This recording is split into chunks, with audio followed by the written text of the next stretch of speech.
Hi guys, गणपतीपुळेच्या तिसऱ्या भागात तुमचं सगळ्यांचं स्वागत आहे. जसं तुम्ही मागच्या व्हिडिओमध्ये पाहिलं असणार, आम्ही जाई विनायक मंदिराला भेट दिली. तिथून सुमारे 30-40 मिनटं प्रवास करून आम्ही थेट गणपतीपुळेला येऊन पोचलो. गणपतीपुळेला आतमध्ये म्हणजे पुळेच्या मंदिराच्या परिसरामध्ये प्रवेश घेण्यासाठी आम्हाला 10 रुपयाचं तिकीट काढावे लागले. सो आतमध्ये आल्यावर तुम्ही पाहू शकता, इथे अशी भव्य अशी कार पार्किंग आहे गणपती मंदिराच्या गेटच्या जवळच. चला तर मग मंदिराच्या आतमध्ये जाऊ आपण. इथे आजूबाजूला चालताना अशी टी शर्टची आणि याची शॉप्स आहेत भरपूर सारी. जर तुम्हाला पाहिजे असेल तर तुम्ही इथून टी शर्ट शॉपिंगसुद्धा करू शकता. चला तर मग गणपती बाप्पाला भेटायला.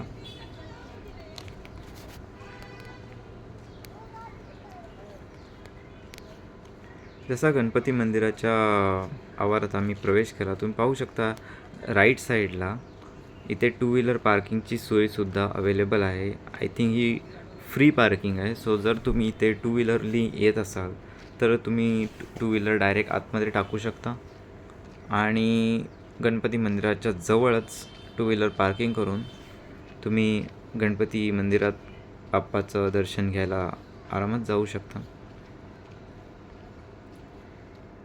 इथे पाहू शकता चप्पल स्टँडची मोफत सुविधा अवेलेबल आहे.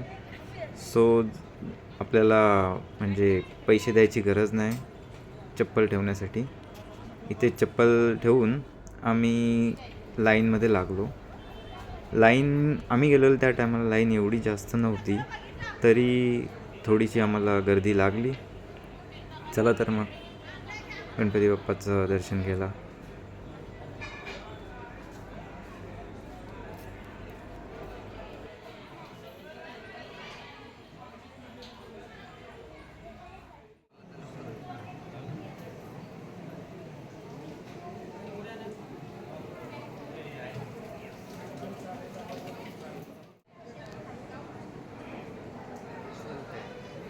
सो गणपती बाप्पाचं दर्शन तुम्हाला टी व्हीवरच घ्यायला लागेल, कारण की जसं तुम्हाला माहिती आहे आपल्या इंडियामध्ये कोणत्याही मंदिरामध्ये कॅमेरा अलाउड नसतो. या मंदिरातसुद्धा असंच आहे, आतमध्ये कॅमेरा अलाउड नाही आहे. सो त्यामुळे मी तुम्हाला गणपती बाप्पाचं दर्शन नाही करू शकत, पण गणपती बाप्पाच्या आजूबाजूला परिसर जो आहे त्याचं दर्शन मी नक्की करू शकतो. सो आम्हाला तरी 30 मिनटं लाईनमध्ये थांबायला लागलं आणि 30 मिनटाच्या नंतर आम्हाला गणपती बाप्पाचं सुंदर असं दर्शन घेता आलं. आणि इथे एक गोष्ट चांगली आहे, इथले जे गार्ड्स आहेत ते धक्कामुक्की नाही करत, आरामात दर्शन घेऊन जातात. आणि गणपती मंदिराच्या बाहेर म्हणजे जो मेन प्रवेशद्वार आहे तिथूनच बाहेर पडायला हे होतं, आणि बाहेर पडल्यावर इतकं मंदिराचं इतकं सुंदर असं दृश्य दिसते. आणि हे मंदिर इतकं सुंदर आहे आणि मागे डायरेक्ट हे आहे, टेकडी आहे. तो टेकडीला लागूनच हे गणपती बाप्पाचं मंदिर आहे, आणि गणपती बाप्पाच्या मंदिराला लागूनच समुद्र स्टार्ट होतो. गणपतीपुळेचा जो मेन समुद्र आहे तो मंदिराला लागूनच आहे. सो हे दृश्य इतकं सुंदर वाटतं ना की मन भरून येतं पाहून. पाहू शकता किती सुंदर बाप्पाचं मंदिर आहे. आणि बाप्पाच्या मंदिराचं आम्ही बाप्पाचं दर्शन घेऊन आम्ही गणपती पुळेच्या या सुंदर अशा समुद्राला भेट द्यायला निघालो. संध्याकाळ खूप झाली होती, तर हे आय थिंक आम्ही 6:30ला आलो असू, आणि लगेच 7:30 वाजून गेले दर्शन घेईपर्यंत. आणि इथे पाहू शकता किती सुंदर असा समुद्र आहे. आणि इथे खूप असे ड्रॅगन राईड, इथली गणपतीपुळेची प्रसिद्ध ही ड्रॅगन राईड आहे. सुमारे 200-300 रुपये घेतात पर पर्सन, आणि एक राऊंड मारून येतात समुद्रामध्ये. आणि इथे खूप असे ड्रॅगन राईड होते. पाहू शकता किती असे हे ड्रॅगन ठेवलेले आहेत. आणि इथे गर्दी पण खूप होती. संध्याकाळच्या टायमाला आम्ही खूप पर्यटक आलेले भेट द्यायला गणपतीपुळेच्या मंदिराला. आम्हाला रात्र झाली असल्यामुळे नीट खूप काही छान दिसलं नाही, तुम्हाला दाखवता नाही आलं. आणि तसंच 7:45ला इथे प्रसाद भेटतो गणपती मंदिराचे. तर आम्हाला भूक लागली असल्या कारणामुळे आम्ही पण प्रसादाच्या लाईनमध्ये लागलो. तर इथे लाईनमध्ये आम्हाला तरी महाआरती झाल्यानंतर अर्धा 15 मिनटातच हे सुरू होतं.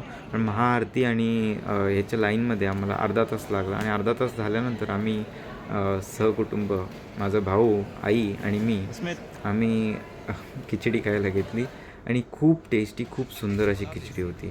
तर आम्ही तिथेच एका होमस्टेमध्ये स्टे घेतला. तरी 2,000 रुपये घेतले आमच्याकडून. 1,800 रुपये. 1,800 रुपयेचं होमस्टे घेऊन आम्ही सकाळी निघालो. परत एकदा बाप्पाचं दर्शन घेऊन परतीच्या प्रवासाला. सो पाहू शकता सकाळी इथे मार्केट लागलेलं आहे आणि मार्केटमध्ये किती गर्दी आहे. इथे खेळणी, प्रसाद तुम्ही खरेदी करू शकता. आणि इथलं समुद्र आहे सकाळी इतकं सुंदर दिसतं, कारण की रात्रीच्या टायमाला तुम्ही पाहू शकता किती गर्दी होती. ते खूप गर्दी होती आणि एवढ्या गर्दीमध्ये नीट चालता पण येत नव्हतं, गाडी बिडी येत होती. आणि हे मंदिराचं दर्शन घ्या तुम्ही सकाळी किती सुंदर हे वाटत होतं. मागून सूर्य निघत होता आणि इथे बाप्पाचं मंदिर खूप छान वाटत होतं. आणि सकाळच्या टायमाला एवढी गर्दी पण नसल्यामुळे आम्हाला समुद्राचं सुद्धा खूप चांगल्या प्रकारे आस्वाद घेता आला.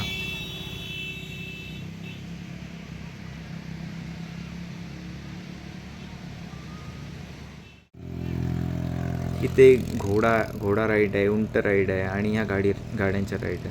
ॲक्च्युलीमध्ये हे खूप प्रमाणात आहे, पण कुठेतरी हे थांबायला पाहिजे, कारण की इथे चालता पण येत नाही. इथे पर्यटक येतात छानसं समुद्रावर चालायला शांतीसाठी, आणि इथे एवढी ते पी गाड्यांची खूप त्रास होतो. कुठून पण येतात ते गाडीवाले. आणि ॲक्च्युली घोडा ठीक आहे, उंट ठीक आहे, हे ड्रॅगन राईडसुद्धा ठीक आहे. मला हे गाडींचं काही पटत नाही. बीचवर ह्या गाड्या फिरवल्या जातात म्हणजे खूप चुकीचं आहे.